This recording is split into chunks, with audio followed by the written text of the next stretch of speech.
Certamente você acompanhou a manifestação que aconteceu lá na Rodovia dos Bandeirantes em São Paulo no dia de hoje, dia 30 de maio, que é a data que eu estou gravando este vídeo. Não sei que dia que esse vídeo vai ser publicado no meu canal, mas certamente você viu essa manifestação aí, essa paralisação que foi feita do trânsito da rodovia por parte de alguns índios ali, o chamado pela grande mídia de povo guarani, mas que, se você acompanhou as notícias, viu os vídeos, as fotos, você meio que sabe que ali são uns índios de Taubaté, não é? Então, você acompanhou certamente esse movimento todo aí, e muito provavelmente você também sabe que isso aí tudo era um movimento organizado, arquitetado para fazer uma pressão, fazer um lobby contra a votação do PL 490, que é a questão do marco temporal das terras indígenas, que vem sendo discutido há um bom tempo já. Esse projeto de lei já foi proposto há algum tempo atrás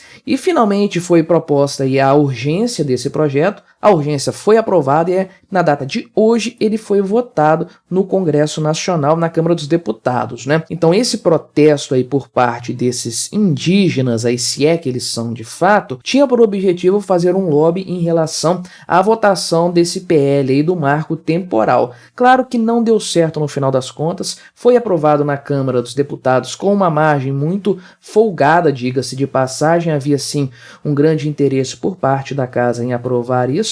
Mas então, isso nos ajuda a pensar em algumas coisas e a conversar sobre alguns temas, por exemplo, a questão indígena, até sob o ponto de vista libertário. Já falei sobre isso em outros vídeos do meu canal, mas como é um tema que está em voga, é sempre bom voltar a esses assuntos também, inclusive, né? Então vale a pena falar disso novamente e falar do interesse desse pessoal aí, não dos índios reais, verdadeiros, mas sim desse pessoal da esquerda que cooptou o movimento indigenista, assim como eles fizeram com tantos outros movimentos, o feminismo, o pessoal LGBT, os negros, os próprios pobres, inclusive. Então eles cooptaram esses movimentos aí. Qual é o interesse desse pessoal da esquerda por trás disso? Vamos conversar então sobre esses pontos. Então, em primeiro lugar, é preciso falar dos índios que estavam presentes nessa manifestação. Você viu as imagens, a rodovia foi bloqueada ali com uns pneus pegando fogo e gente parada ali com cartazes, faixas dizendo não PL 490 e aquela coisa toda, aquela típica manifestação de grupos organizados de esquerda. Não parece uma coisa orgânica, natural, que uma tribo indígena ou que um povo indígena ali, o tal do povo guarani, como eles falaram ali, se manifestaria. Não parece algo orgânico logo de cara quando você olha assim. Parece aquele típico modelo de manifestação esquerdista que vale para qualquer tipo de manifestação de movimento. Se são sindicalistas manifestando, vão fazer a mesma coisa, queimar pneu, paralisar a rodovia, ficar com faixas ali, meia dúzia de gatos pingados, sempre acontece assim. Se for um movimento aí do pessoal LGBT, vai funcionar da mesma forma. Então só muda o grupo, mas o modus operandi é o mesmo, funciona da mesma forma sempre. Então a gente viu isso aí nas ruas, ou melhor, lá na Rodovia dos Bandeirantes em São Paulo, essa paralisação e essa movimentação toda lá. E aí você deve ter visto no meio daquele grupo ali, pessoas brancas inclusive, né? Não são indígenas, mas poderiam ali ser pessoas que compactuam, que gostam da causa indígena e foram lá apenas para ajudar, para colaborar. Vamos dar aí o privilégio da dúvida nesse caso. O grande problema é o porta-voz que apareceu lá e alguns índios também que apareceram de forma específica, até uns com o rosto pintado e tudo mais. Não vou entrar no mérito dessa questão aí da pintura corporal, nem nada disso. Agora, o porta-voz desses índios que falou lá pro jornal do SBT, que agora eu não vou lembrar qual é o nome do jornal lá, que estava acompanhando em tempo real a manifestação lá, ele estava ali conversando, inclusive, em determinado momento com a polícia ali, negociando a liberação de pelo menos uma faixa da rodovia para que o trânsito pudesse seguir. Estava formando-se ali uma fila de carros muito grande, de vários quilômetros, por causa dessa brincadeira e por causa dessa bagunça toda. Ele estava conversando ali com os policiais e tudo mais, e algumas coisas chamaram bastante atenção. Primeiro, a aparência dele, ele não parecia ser um índio, né? Tinha uma cara assim muito mais relacionada a outros tipos de etnia, não parece muito um índio, até porque índio não tem muita barba, ele tinha uma barbinha ali e tudo mais, e o pessoal usou, né, o cabelinho na régua e aquele cortezinho colarzinho na sobrancelha e piercing, então não parecia exatamente alguém com uma cultura indígena muito arraigada, um grande representante dos indígenas nessa história. E o mais engraçado de tudo para mim é algo que representa muito bem toda essa situação. Ele estava com uma camisa do Capitão América. Pois é, do Capitão América. Um índio com uma camisa do Capitão América, um cara branco norte-americano, né? Os norte-americanos não cometeram genocídio contra os índios, por que que um indígena brasileiro usaria uma camisa do Capitão América, né? Mas aí, bom, fica a critério de cada um julgar essa hipocrisia aí. Mas de acordo com o que ele estava conversando naquele momento que eu vi especificamente, não acompanhei a cobertura jornalística toda não, porque o assunto nem é tão relevante assim. Mas naquele momento lá, ele estava falando com o policial que eles estavam fazendo uma passeata religiosa, uma manifestação religiosa, né? Engraçado que não sei se os indígenas se referem assim às suas próprias tradições religiosas como religião. Isso é um termo mais ocidental, mais europeu, né? A questão desse termo religião e tudo mais. Mas ele falou que era uma passeata, uma manifestação religiosa. Eles estavam indo para o Rio Tietê, parece, para pedir proteção dos deuses, para que o PL não fosse aprovado, alguma coisa do tipo. Agora, parece para você, olhando assim, que aquilo era uma manifestação religiosa? Parece que o que esse cara falou, esse porta-voz falou, faz sentido ou ele estava só ali engabelando, inventando uma história qualquer? Pois bem, fica a critério de cada um avaliar isso. Naturalmente, a escolha do local para a manifestação é simbólico, né? Rodovia dos Bandeirantes,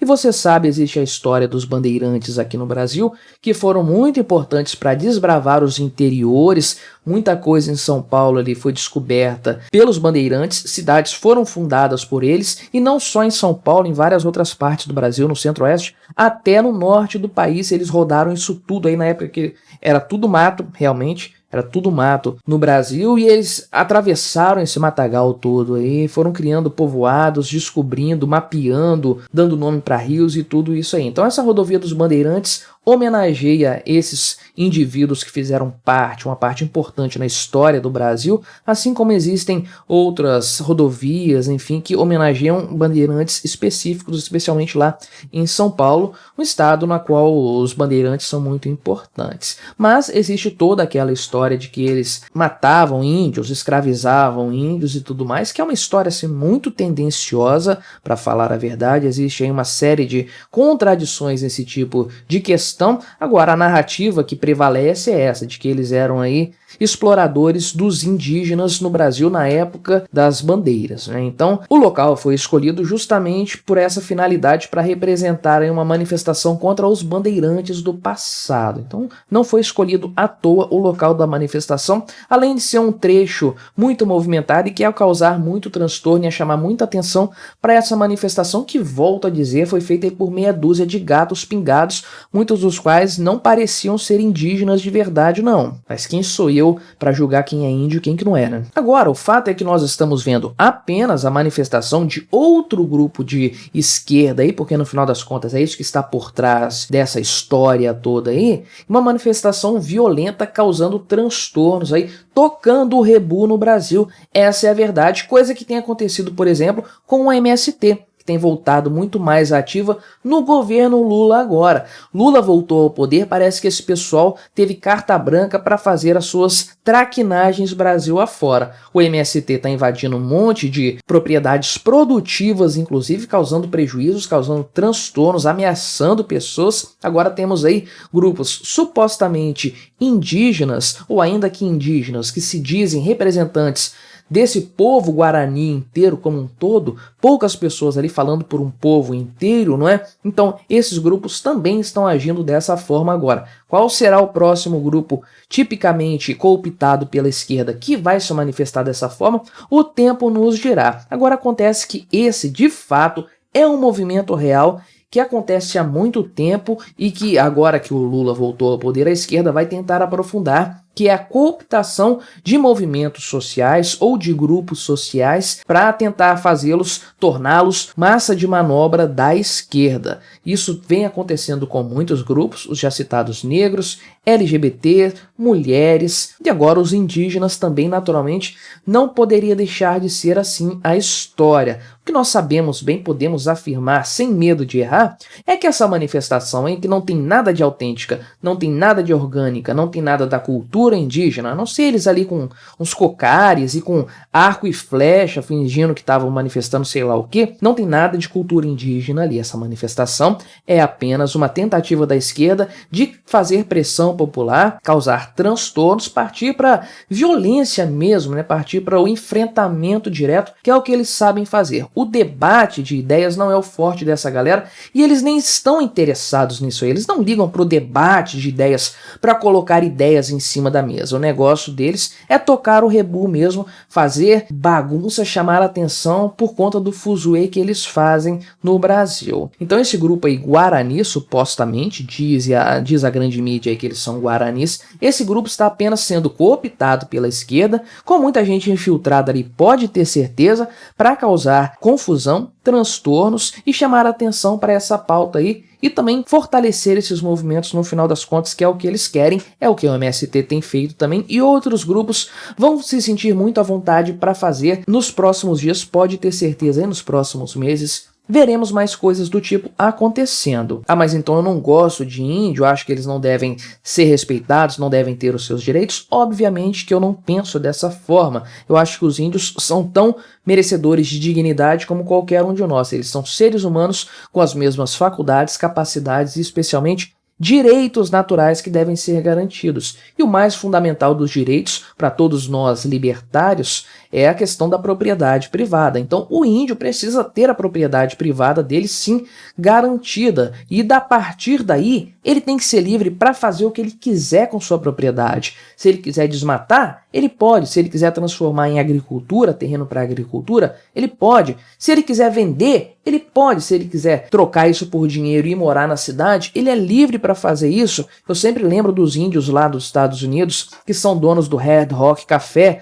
Os caras se vestem como índios mesmo, quando eles aparecem publicamente, eles estão com aquelas roupas típicas, mas eles são cheios da grana, até compraram essa rede aí de bares e tal, então os caras têm dinheiro e não deixam de ser índios, não deixam de se ver como índios, de se comportar como tal, apenas usufruem das benesses da sociedade branca europeia capitalista, que é uma coisa que todo mundo pode fazer. O índio não precisa ser obrigado a viver dentro de uma jaula para ser exibido como um bicho no zoológico. Ele tem que ser livre para decidir se ele quer manter a própria cultura ou quer se adaptar a outra cultura que ele considere mais vantajosa, ou se ele quer manter aspectos de sua cultura e aproveitar de algumas facilidades da vida cotidiana, da tecnologia, sabe, um hospital ao invés de ficar só recorrendo aos pajés, estudar numa escola convencional, enfim, ele tem que ser livre para fazer o que ele quiser. O que acontece é que tem muita gente que defende direitos dos indígenas e parece não reconhecer que eles devem ter liberdade para agir como bem entenderem. Esse é o grande problema desses movimentos de esquerda